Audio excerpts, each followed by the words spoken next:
Pierre Bertheret. Alors là, on était véritablement dans la science. Voilà, c'est pour répondre à Monsieur Loisance, hein. On était dans la science-fiction totale il y a 2 ans ou 3 ans. Je veux dire que quand on a découvert, après on a travaillé ensemble pour effectivement les financements, la réflexion sur les difficultés. Et je veux dire, on est passé de la science-fiction où là, il va pouvoir te montrer pas mal de résultats. Donc je pense que il pourra argumenter sur pièce. Bonjour à tous, donc je suis Pierre Bertheren, je suis directeur technique et cofondateur de Caranx Syndical qui est devenu Carvolix depuis fin janvier. Et donc c'est la troisième fois que je viens me présenter les travaux de Caranx. Merci pour cette opportunité aujourd'hui. Et donc on va parler de TAVI pilote. TAVI pilote, c'est de la cardiologie interventionnelle, c'est le TAVI plus spécifiquement. Et on va parler d'IA et de robotique. Le contexte, je vais passer vite parce que je pense que vous êtes tous au courant. On a une population qui grandit, qui vieillit, qui développe de plus en plus de pathologies. Et la difficulté, c'est qu'on n'a pas tous la même égalité dans l'accès aux soins. Et chez Caranx, Carvolix, on est convaincu que l'IA et la robotique vont permettre de démocratiser des gestes complexes et de faciliter l'accès aux soins. Et on va voir comment. Alors pourquoi l'IA et la robotique? Alors, c'est des slides que j'avais déjà présentés l'année dernière, mais cette année, je vais rajouter les premiers résultats cliniques. L'humain étant généralement plutôt bon à la perception de son environnement, la compréhension de son environnement. On a généralement de bonnes facultés visuelles et de compréhension de ce que l'on voit. En termes de dextérité manuelle, on n'est pas trop mal, mais il y a des inégalités, hein. Même si on s'entraîne beaucoup, il y a des personnes qui sont plus habiles de leurs mains que d'autres. Et puis, il y a la connaissance. Donc ça, c'est les forces de l'être humain. Les robots, qu'est-ce que les robots apportent? Ils vont apporter de la précision et de la répétabilité. Et je vais m'arrêter là. Et puis aujourd'hui, on a l'IA. L'IA, qu'est-ce que l'IA peut apporter? Qu'est-ce que l'IA apporte? C'est le côté répétabilité des résultats. C'est la capacité à traiter des bases de données bien plus grandes que ce que peut faire un être humain. Et puis avec l'IA, on a cette possibilité de transférer la connaissance du jour au lendemain dans plusieurs endroits dans le monde. Là où il faut, on va dire, allez, 35 ans pour former un médecin expert. Une fois qu'une IA est entraînée et qu'elle est validée, du jour au lendemain, vous pouvez la déployer à Nice, à Paris, à New York, etc. Donc, on va pouvoir accélérer l'apprentissage et le déploiement. Donc, nous, ce qu'on cherche à faire, on ne cherche pas à remplacer le médecin, on cherche à l'augmenter. On cherche à l'augmenter pour deux raisons, pour qu'il apprenne plus vite, pour qu'il soit plus rapidement à la performance d'un expert, et puis même un expert qui est déjà sur son plateau de performance, qui puisse faire un petit peu mieux. Alors le TAVI, une petite animation pour ceux qui ne sont pas familiers avec cette procédure. Donc on a un patient ici dans cette animation avec une sténose aortique sévère, donc une valve qui ne fonctionne plus correctement. Et donc l'état de l'art aujourd'hui, c'est de la changer par voie transcathéter. Donc on va monter avec des instruments, on fait une petite incision au niveau de l'aine, on va faire naviguer des instruments dans l'aorte. Et là, on voit ici une prothèse qui est comprimée sur un ballon. Et on va venir écraser la valve malade et la remplacer avec cette prothèse. Ici, il y avait une prothèse sur ballon, c'est la prothèse de Edwards. Et une fois que le ballon a été déployé, la valve est fonctionnelle. Alors ça paraît très facile dans cette animation, mais en pratique, ça ressemble plutôt à ça. On a au minimum deux médecins, deux cardiologues interventionnels, donc quatre mains sur le même dispositif. Très souvent, il y en a un troisième. Donc six mains sur le même dispositif. Donc il va y avoir besoin d'une coordination entre ces différentes personnes. Et puis, donc on n'a plus une vision directe, hein, on est à l'intérieur du patient, donc on utilise de la fluoroscopie, des rayons X qui tournent en continu. Et donc sur les rayons X, on voit très bien les structures osseuses, mais les tissus mous du cœur sont invisibles, ils sont transparents en rayons X. Donc les cardiologues utilisent des instruments supplémentaires, des agents de contraste, pour réussir à avoir une idée de où se situe l'anatomie pour pouvoir positionner la valve avec précision. Quelques chiffres, je ne vais pas m'attarder ici. Aujourd'hui, on estime que seulement 17% des patients qui sont atteints de sténose aortique sévère sont traités dans le monde, ce qui est très peu. Euh, et la plus grosse raison, c'est le manque de praticiens. Il y a encore beaucoup de complications associées au TAVI. On parle de 10% en moyenne internationale de pacemakers implantés post-procédure. Donc l'état de l'art, c'est ce qu'on a vu, c'est au minimum deux médecins qui regardent un écran dans un cath lab. nous, ce qu'on propose chez Caranx, c'est de rajouter une nouvelle fluoroscopie qui va être une fluoroscopie augmentée. Donc, on prend l'image qu'utilisent les cardiologues aujourd'hui, on l'augmente avec de l'IA, avec de la réalité augmentée. On va voir ça tout de suite. Et on introduit un petit robot. Là, ce petit module blanc que vous voyez ici, c'est un petit robot. Alors, il a fait un régime depuis ma dernière présentation l'année dernière. Et ce robot permet potentiellement, alors je dis potentiellement, de libérer un des deux cardiologues pour aller traiter un autre patient. Et on va voir aussi comment. Alors ça, c'est notre logiciel. Donc c'est un logiciel, donc on est sur Nice, c'est un logiciel 100% propriétaire, tout a été développé par nous-mêmes. On va demander au médecin trois informations très simples. Si la vidéo se lance, hop, je reviens en arrière. Bon, la vidéo ne se lance pas, c'est pas grave. On va demander tout simplement quel type de valve va être implanté. Alors aujourd'hui, on est uniquement compatible avec la valve de Edwards. Donc on va demander si c'est une génération Sapien 3 ou Ultra. Ensuite, on va demander quelle taille de valve ils vont implanter. Donc le médecin choisit sa taille. Et enfin, on demande au médecin à quelle profondeur sous l'anneau aortique il souhaite implanter sa prothèse. Et on prend ces trois informations et c'est la seule chose qu'on demande au médecin. Extrêmement simple. Une fois que ces trois informations ont été rentrées, le logiciel fonctionne 100% tout seul. Je vais faire juste une pause ici sur cette vidéo. Euh, Donc, le logiciel fonctionne de manière 100% autonome. Donc, ce que vous pouvez voir sur l'écran, c'est de la réalité augmentée. On va afficher trois éléments. On va détecter le cusp non coronaire. Donc, c'est un réseau de neurones propriétaires qui a été entraîné à détecter le cusp non coronaire sur des images de fluoroscopie. Et une fois qu'on l'a détecté, on va le suivre. C'est-à-dire que si le patient respire, si le cœur bat, si on bouge le système d'imagerie, si la table bouge, on suit ce cusp. Ensuite, on va détecter la prothèse, le stand de la prothèse. On va tracer la ligne là où le médecin nous l'a demandé. On a demandé au médecin où est-ce qu'il souhaite, qu'est-ce qu'il souhaite comme profondeur d'implantation. Donc, on va tracer une ligne bleue qui va suivre la prothèse. Donc, quand la prothèse navigue, l'IA suit cette prothèse. Et enfin, on va mesurer la distance entre les deux pour que le médecin ait une valeur, parce qu'aujourd'hui, c'est fait à l'aveugle, une valeur précise de la profondeur d'implantation de la valve. Donc ça fonctionne en temps réel. On a fait nos premiers patients, on en est à 30 patients aujourd'hui. Ça, c'est les résultats de la toute première étude qu'on a fait avec la clinique Pasteur à Toulouse. C'était en octobre 2025, donc il y a quelques mois. L'étude s'appelle Saito 1A. Et j'ai choisi ce patient parce que on a plus d'une minute de fluoroscopie en continu. Et vous allez voir à quel point le logiciel est robuste. Donc on peut voir ici la détection du cusp non coronaire avec le point jaune. Si la pigtail bouge, qui est donc l'instrument qu'on voit sur le côté, ça n'impacte pas le logiciel. C'est vraiment une détection anatomique. On va voir dans quelques secondes le système d'imagerie qui va se déplacer pendant la procédure. On va voir l'IA qui est capable de suivre ce mouvement. Vous allez voir, il y a toute l'image qui va se déplacer légèrement vers la gauche. Je laisse tourner. Là, on voit une injection d'agent de contraste qui nous permet de valider qu'on est toujours au bon endroit. Là, on voit le système d'imagerie qui vient de bouger de quelques degrés, l'IA suivi sans problème. Et là, on est en train de faire un rapid pacing sur le patient qui va s'essouffler et qui va faire deux grandes respirations. Et on peut voir que l'IA est capable de suivre sans problème même des grands mouvements de respiration en temps réel. Donc, ça, c'est notre logiciel TAVI Pilote. On a fait donc les 10 premiers patients à Toulouse, on a fait 10 patients en Australie, et je reviens de Toulouse, là, le lundi, mardi, on a fait 10 patients supplémentaires avec le docteur Didier Tchétché. Donc, ça fonctionne très bien. Ça, c'est les résultats de l'étude en Australie. Donc, on peut voir, hein, ça, c'est dans le CATLAB. Donc là, vous voyez réellement à quoi ça ressemble en pratique. On voit les deux cardiologues qui regardent maintenant notre logiciel, hein, qui regardent. À vrai dire, c'est assez intéressant de voir les premiers cas. Euh, Premier patient est regardé à gauche. À gauche, c'est la fluorose classique, sans réalité augmentée. Et puis, ils ont fait leur première injection d'agent de contraste. Et là, les trois cardiologues se sont arrêtés, puis se sont mis à regarder les deux images. Et puis, leur visage est passé à droite. Il n'est plus jamais revenu à gauche. Donc, alors, c'est excitant pour moi. C'est le premier dispositif que je développe de zéro, hein, depuis que donc, je suis cofondateur de Caranx.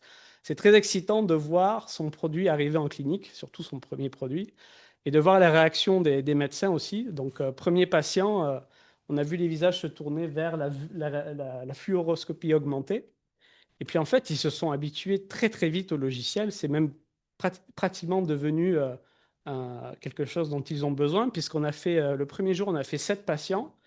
Et au sixième patient, le patient n'avait pas consenti à l'étude, donc ils n'ont pas eu le logiciel. Donc on a commencé le matin, 7 heures du matin, on faisait patient avec logiciel, patient avec logiciel. Et sixième patient, pas de logiciel. Et la première réaction des médecins, ça a été, mais où est le guidage? Où est la fluoro augmentée? On leur a dit, ben, désolé, on n'a pas eu de consentement. Et puis ils l'ont retrouvé après au septième patient. Donc déjà, on a vu ce côté, il y a peut-être un côté addictif même, parce que c'est un outil qui leur facilite le travail. On ne les remplace pas, on cherche juste à leur faciliter, à estimer où se situe la prothèse. Septième patient, ça a été le dernier patient de la journée.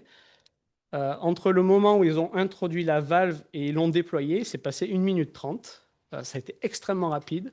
En fait, ils étaient tellement en accord avec ce qu'ils voyaient à l'écran dans leur tête qui n'ont pas senti le besoin de faire des acquisitions de fluoroscopie supplémentaires, ils n'ont pas ressenti le besoin de faire des injections d'agents de contraste supplémentaires.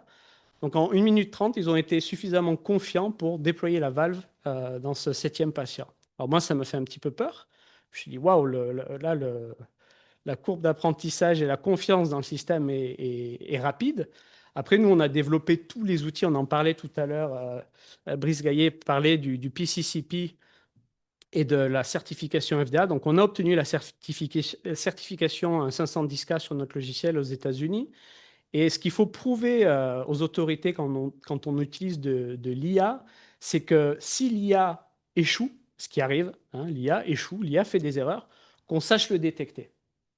Et donc, il y a beaucoup de mécanismes qui tournent en arrière-plan qui ne sont pas visibles, hein, c'est du développement logiciel, pour qu'on soit capable de détecter quand l'IA ne fonctionne pas correctement. Et si on ne la détecte pas correctement, c'est ce qu'on voit en bas à droite ici, on a un niveau de confiance de l'IA qui est affiché en permanence. À partir d'un certain niveau de confiance, on n'affiche plus rien, on arrête d'afficher, on signale à l'opérateur, là, dans ce cas de figure, on ne peut pas vous donner une indication suffisamment sûre auquel on puisse faire confiance.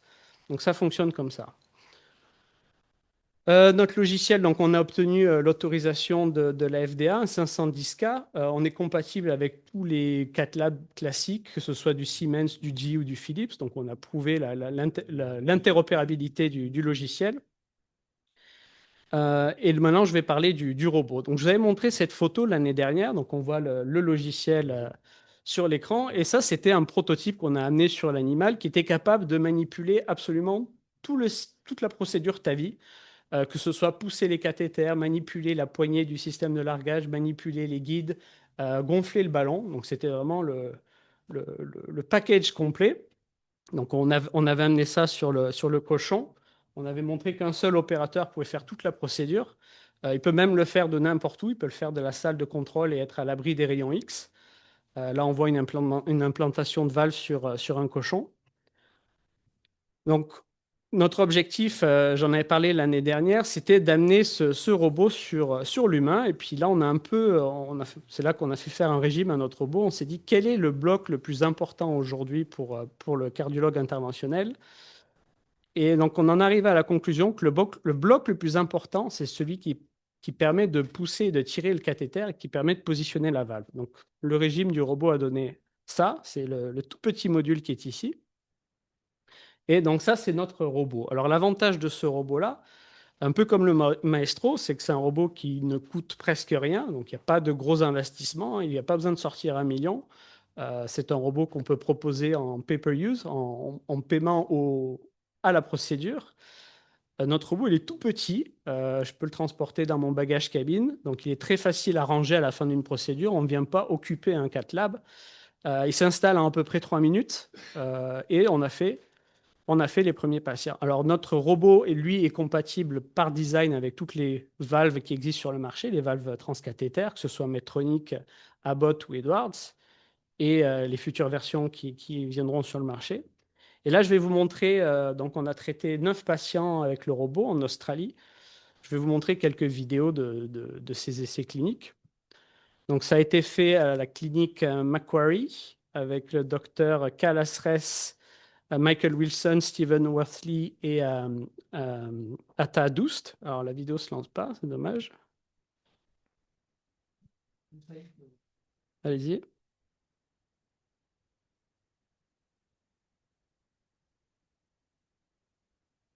Ah, c'est dommage. C'est dommage. Ben, je vais les commenter. Donc, premier patient, c'était un peu comme avec le logiciel. C'est-à-dire que ben, il y avait un peu comprendre comment fonctionne la machine en réel, hein, puisqu'ils avaient fait des entraînements avant, mais jamais sur un patient réel. Donc, il y avait toujours un peu de temps de pause, de temps d'adaptation. Et dès le deuxième patient, on a vu, si on regarde la vidéo sur la droite ici, le docteur Cal Asres, qui est normalement en charge de tenir l'introducteur qui rentre dans l'artère et le cathéter. Et son rôle, c'est uniquement de venir pousser et tirer le cathéter en coordination avec ses collègues. Eh bien, on a vu très rapidement que, comme il y avait le robot et que maintenant il avait juste appuyé sur les boutons, alors le robot, on a soit des boutons sur le robot, soit une pédale. Et ben, très vite, en fait, il a croisé les bras et il regardait la procédure. Donc, c'est un peu notre idée initiale, c'était de pouvoir libérer un opérateur pour potentiellement doubler le nombre de patients qu'on puisse traiter. Et on a vu que naturellement, dès le deuxième patient, alors c'est dommage que la vidéo ne se lance pas parce que c'est amusant, entre guillemets, c'est-à-dire amusant entre guillemets, c'est-à-dire qu'on le voit, il a le réflexe de venir sur son cathéter et puis il se dit ah non c'est vrai, il n'y a pas besoin. Puis 2 secondes après, il revient ah non c'est vrai. Puis au bout d'un moment, il croise juste ses bras et la procédure continue et donc on a implanté 9 patients. Pour l'étude, on a besoin de 10 patients, donc les résultats seront publiés très très bientôt. Hop, je vais revenir à la fin de la présentation. Ouais, c'est dommage. On le voit ici, là, il a les mains croisées, le cathéter à l'intérieur du robot. Vous voyez, il a les mains comme ça. Donc c'était un peu l'effet souhaité. Donc qu'est-ce qui nous attend la suite? Je vais être très rapide. J'avais déjà montré ces images l'année prochaine. On a une IA, on a un robot, et bien sûr, on veut que l'IA pilote le robot. On est prêt, on attend le feu vert des autorités pour faire cet essai clinique. On va faire 10 patients, ça va être en Australie. Là, c'est une vieille vidéo, mais voilà, on a l'IA qui peut piloter le robot directement pour aider au positionnement de la valve. Alors, ça se fait de manière très coopérative, hein, on va le voir dans cette vidéo. C'est pas on appuie sur un bouton et on perd le contrôle. Non, on voit ici, alors c'est une vieille vidéo, encore une fois, on voit une manette de PlayStation et on voit un fantôme en silicone de la horte sur la droite.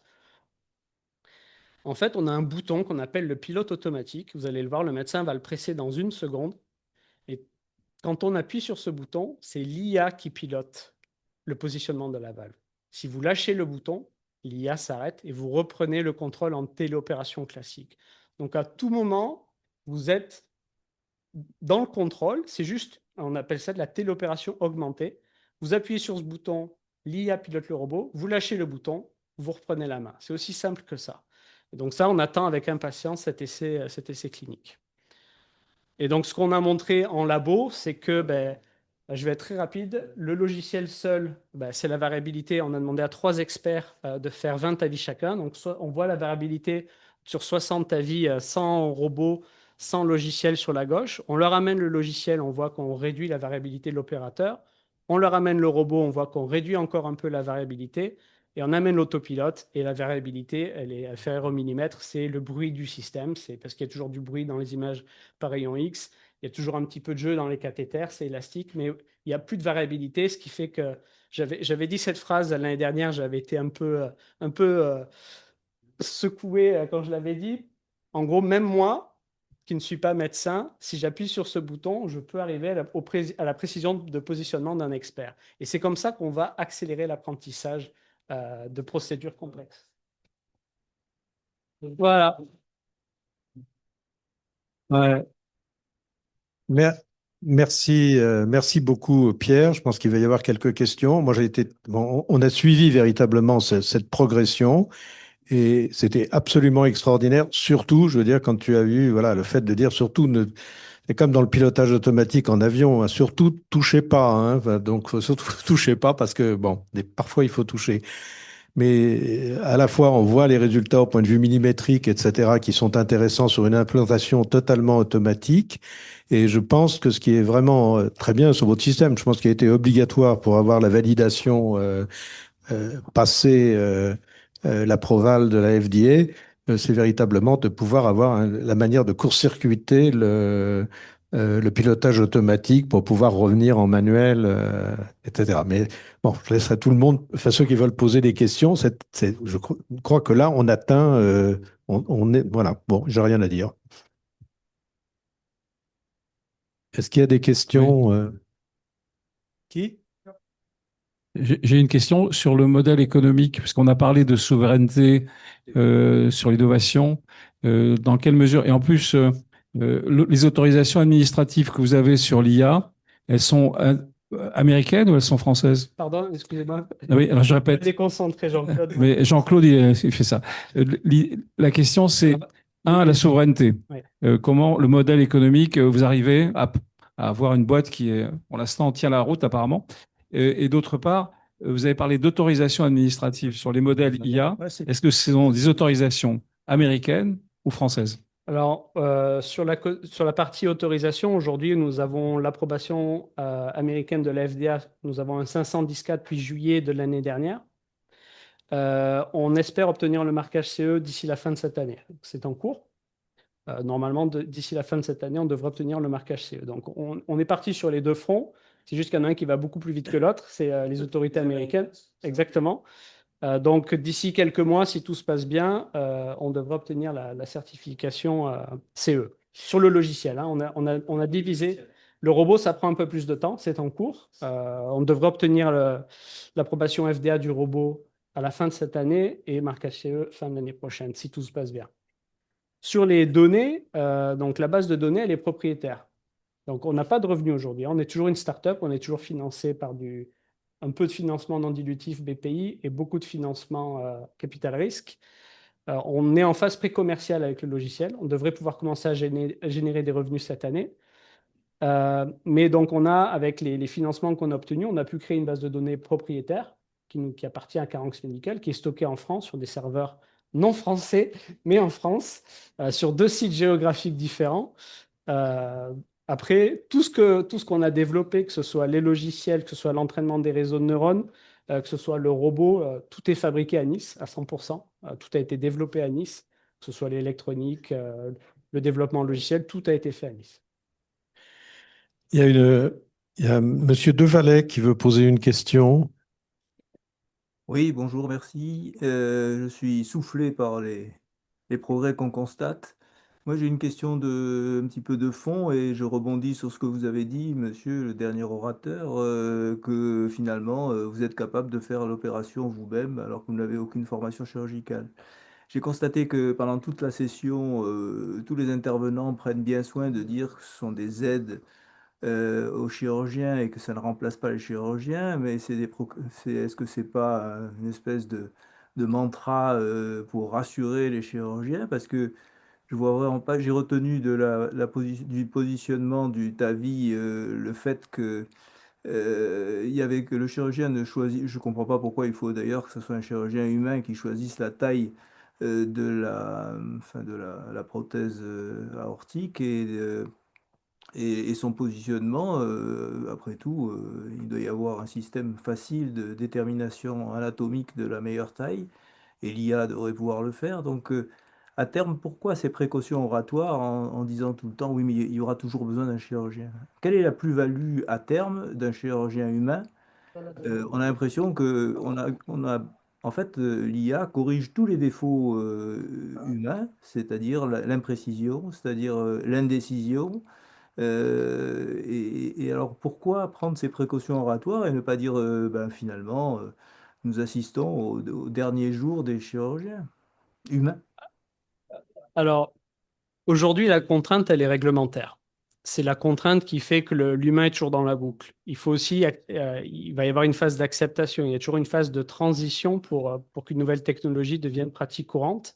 Je crois que c'était dans les débuts des années 2000 qu'il y avait des premiers robots orthopédiques qui proposaient de l'autonomie totale. Alors, c'était pas de l'autonomie, c'était plus de l'automatisme, où le robot pouvait faire de l'usinage de manière préprogrammée. Ça n'a pas du tout été accepté à l'époque, c'était peut-être trop tôt. Aujourd'hui, on est dans une époque où ben, l'IA arrive partout. On sait qu'elle est partout. L'autonomie est un vrai sujet, que ce soit dans les avions, dans les voitures, dans nos smartphones. Il y a en fait, il y a une espèce d'acceptation inconsciente qui est en train de se créer. Mais ce qui est sûr, c'est qu'au niveau réglementaire, aujourd'hui, on est obligé d'avoir un humain dans la boucle. Et je pense que ça va rester comme ça encore quelques années. C'est par provocation hein, que je dis je pourrais le faire moi-même. Il y a énormément d'étapes dans la procédure qui ne sont pas encore automatisées. Vous avez parlé de la sélection de la valve. On pourrait aussi l'automatiser. Hein. C'est une question de ressources et de temps pour le développer. Nous, on s'est concentré sur le positionnement puisque c'est aujourd'hui la phase la plus critique, la plus difficile. Mais on peut tout à fait proposer dans un futur proche des outils pour choisir la valve idéale. Non, non, non, non. Non, non, non, non, n'en propose pas. Laisse-nous quelque chose à faire. Écoute. Bien sûr, mais il y aura toujours, Mais, ça va pardon, prendre du temps avant que la pardon, machine remplace. je suis très surpris de votre... Pas surpris, je suis tout à fait satisfait de votre réponse, mais imaginez qu'actuellement, il faut à peu près 15 ans pour former un chirurgien humain à des techniques de haut niveau. Bon. Comment allez-vous expliquer? Parce que là, vous nous parlez de contraintes réglementaires. C'est comme quand l'Europe dit on n'est pas capable de faire, mais on va réguler les autres. Bon. C'est une question de temps. C'est juste que la société s'adapte. C'est comme dans les avions, quoi. On n'accepte pas qu'il y ait pas qu'il y ait des avions sans pilote parce que la clientèle fait pas assez confiance à une machine. Mais si c'est simplement une question de psychologie des foules, ça va vite être réglé. Comment allez-vous avec Non, non, mais voilà, il faut pas. Comment allons-nous convaincre des étudiants en médecine de faire de la chirurgie dans la mesure où on leur a dit de toute façon dans 15 ans, vous n'y serez pas. Et je Alors reviens sur Pierre, le. Voilà. Pierre, Je pense que c'est une le question. sujet était de montrer qu'on pouvait, avec ce procédé, poser des valves de façon assez automatique sous contrôle d'un humain. Ouais. Bon, le sujet que tu soulèves, j'ai d'ailleurs un peu soulevé tout à l'heure aussi, ça pose beaucoup de questions et donc on ne le résoudra pas aujourd'hui. Cela d'autant que nous avons sur l'horaire 13 minutes de retard. Ouais, je suis Et là. donc, mais je n'incrimine personne. Je n'incrimine personne.